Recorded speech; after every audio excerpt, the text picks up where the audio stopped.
মসজিদে কিছু বক্তৃতাও দিয়েছিলাম, খুতবা দিয়েছিলাম শুধু কোরআন থেকে। বক্তৃতা দেওয়ার পরে সেই মসজিদের পরে আলোচনা হয়েছে এনামুল বক্তৃতা দেয় ইনি হিজবুত তাওহীদ হয়েছে। তখন আমি মাথায় ব্রেন খাটালাম, তাহলে আমি কোরআন থেকে কথা বলার কারণে যদি হিজবুত তাওহীদ হয়ে থাকি তাহলে নিশ্চয় হিজবুত তাওহীদ কোরআন থেকে কথা বলে। সুতরাং হিজবুত তাওহীদ একমাত্র ইসলামিক শরিক দল। সকাল থেকে এই পর্যন্ত আমি যে কোরআনের আলোচনা শুনলাম, আমার জীবনের সর্বশ্রেষ্ঠ আলোচনা এবং সুন্দর আলোচনা।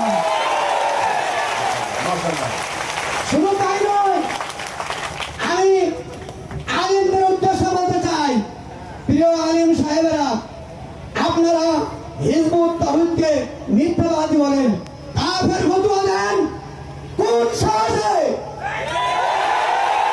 আমি 2009 সাল থেকে হিজবুত তাওহীদের সন্ধান পেয়েছি। আমি বই পুস্তক পড়ি, আমি বুঝতে পেরেছি হিজবুত তাওহীদ একমাত্র ইসলামিক শরিক দল।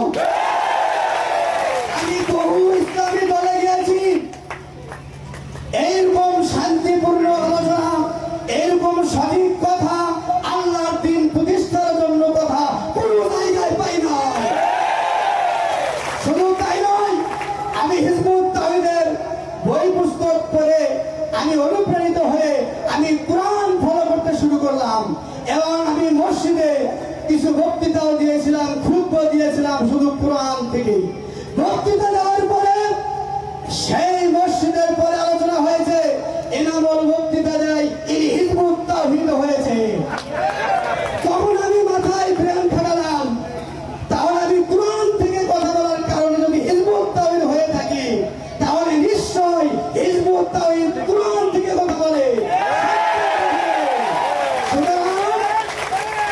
সুতরাং হিজবুত তাওহীদ একমাত্র ইসলামিক শরিক দল। এই দলের মাধ্যমে এই পৃথিবীতে আবার রসুলের দেখানো পথ, রসুলের দেখানো ইসলামিক শান্তি আসবে।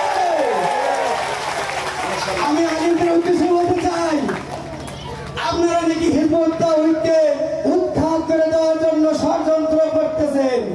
প্রিয় ভাইরা, আপনাদেরকে আমি ভালোবাসি, কারণ আপনারা আলেম ওলামা, ওরাসাতুল আম্বিয়া বলেন, আমি আপনাদের শত্রু নই। কিন্তু আপনারা কেন জনগণকে মিথ্যা কথা বলে জনগণের শত্রু হলেন? শুধু তাই নয়, আপনারা যে সিদ্ধান্ত নিয়েছেন হিজবুত তাওহীদকে উৎখাত করবেন, আমি আপনাদের কাছে একটা প্রশ্ন রাখতে চাই, যদি আপনারা আল্লাহকে বিশ্বাস করেন, রাসূলকে বিশ্বাস করেন, আল্লাহর দ্বীন প্রতিষ্ঠার জন্য চেষ্টা করেন, সাধনা করেন, তাহলে ভাই হিজবুত তাওহীদকে উৎখাত না করে হিজবুত তাওহীদের সাথে এসে যুক্ত হয়ে আল্লাহর দ্বীন প্রতিষ্ঠা করার জন্য লড়াই করুন।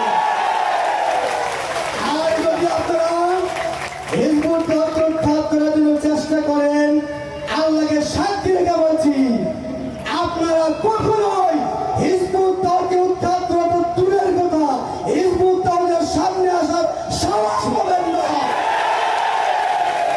আজকে আপনারা আপনাদের অস্তিত্ব থাকবে না, বিলীন হয়ে যাবে। কারণ যারা আল্লাহর বিরুদ্ধে দাঁড়ায়, সত্যের বিরুদ্ধে দাঁড়ায়, তাদেরকে স্বয়ং আল্লাহ লাঞ্ছিত করে। সুতরাং প্রিয় ভাইরা, আলেম সমাজ মুফতি মুহাদ্দিসরা দাবি করেন, আপনার কাছে আমার অনুরোধ, আপনারা হিজবুত তাওহীদের কথা শুনুন, কান দিয়ে মন দিয়ে শুনুন। তারা সত্যের কথা বলছে, মানুষকে সত্যের দিকে দাওয়াত দিচ্ছে, আপনাদের মতো টাকা